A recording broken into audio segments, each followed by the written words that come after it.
retired DC school administrator. Are you? So you're used to being in front of the public, right? So are you a professional? Are you a professional speaker also? Well, I've been a former. Okay, Mark. Nice seeing you too. Don't let him forget. So I can Being see all them guys. My husband will be here shortly because he's been asking about you. I'm saying since the last. All right. What is your name? I'm Todd Wiggins. My Nice to name meet is you. Thomas Jones. I'm a retired school administrator, DC Public School principal, and of course, being in that particular profession and career, yes, I'm considered to be a public speaker as well. You used to being in front of kids. Yes, adults, children, politicians, the public in general. So when there's a crisis, then you can come up and help, possibly. Yes, as a matter of fact, when we had crisis 911 and our schools were under siege in regards to not knowing what was taking place, and I had to take charge and commandeer the building in regards to making sure the doors were closed, no one could get in until we found out what the real cause why communication had broken down in such a manner that caused us a lot of concern. Now I want to ask you, by the way, on the esoteric message here relating to the local team.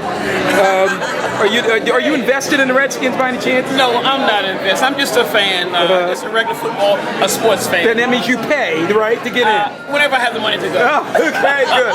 All right, so it's optional. Yes. It's optional. It's optional. Okay. You see the car with about 4 or 5 flags on it, and RG in the center. That's his. Yes, we're avid fans. We are. Okay, so then what is it going to be like to quarterback with a defective knee? What is that like? Well, I'll tell you, lately I've seen him on TV at the workout sessions, and he looks good.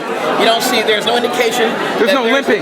There's no limping. You know, there's no limping that I've observed, and he seems to be in good form, and I believe he's ready. Okay. He had a lot of hard knocks the past seasons and severe injuries, but he's overcome all of that. But he's only 22, so let's only just keep that 22. into consideration. And he's a very positive individual, and I think he's. I would be too if I was making that kind of money. Yes. I can tell you that. Okay, so I'm going to ask you for a prediction.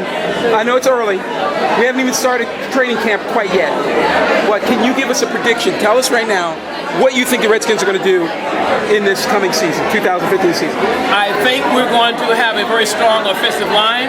We're going to have a very strong defensive line, and I believe that we're going to go forward and make the playoffs. You said the offensive line is going to go forward. I think we have a very strong offensive line and a defensive line. And because of those two lines that have really brought about a lot of improvement through practice, I think we have a good future ahead of us. Will they be like the Hogs? You remember the Hogs of the after? I won't call them Hogs, but that's a different era. Okay. But those were the Will they be as good as the Hogs? Possibly. Okay. Possibly. Okay. So what do you think the win-loss record is going to be this year? That's very difficult because every season. Hopefully it's going to be better than last year, right? Let's say better than last year. Okay. Which would be 4 wins. I'm looking forward to just 4 wins. At least. I'm glad they're giving him a chance. I'm glad they didn't kick him out. Right. There's too much money involved. So again, based upon the wins and losses, I still believe we're going to make the playoffs. And teams have made the playoffs. That needs to be 10 wins at least, right? At least 10 wins, yeah. Are you predicting that we're going to get at least 10 wins here? I believe so. Okay, you sure? I'm not predicting. Okay. I'm hoping. Okay, that's a big difference. That's a big if, right? That's a big if. Okay. I don't have all the facts as far as analyzing the sport. It's just a gut feeling based on what I feel, how well the team will do. Okay. And due to the fact that you're invested in them as well. Not monetarily. Okay. All right. Just enthusiastically.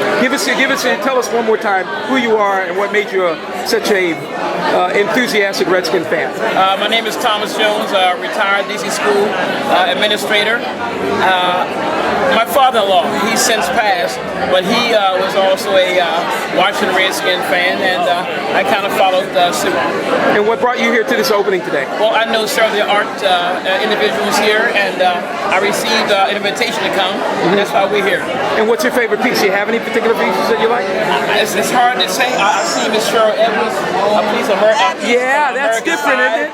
And I see Mr. Hubert Jackson's piece right there with the crowns on the heads of the individuals. Oh yeah. So, That's all we've seen thus far. Okay. So, do you like 3 or 2-dimensional? You tend towards 3 or 2-dimensional. I like them both. Okay.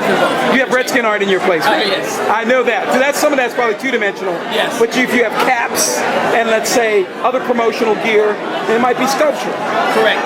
Okay. Correct. All right. I'd like to see how this place is decorated. He has sculpture on it. Does He he? has a whole image of Robert on top of his car. Oh yeah? I want to see that. You got pictures of that, right? I have pictures. I'd love to see pictures of I that. should too. I'm going to introduce you to a gentleman by the name of Charles Brotman. Brotman. Charlie Brotman, who's an announcer, and he's got one of the biggest collection of Redskins memorabilia in the air because he works for the sports agency. So that's something. Charles Okay. Brotman.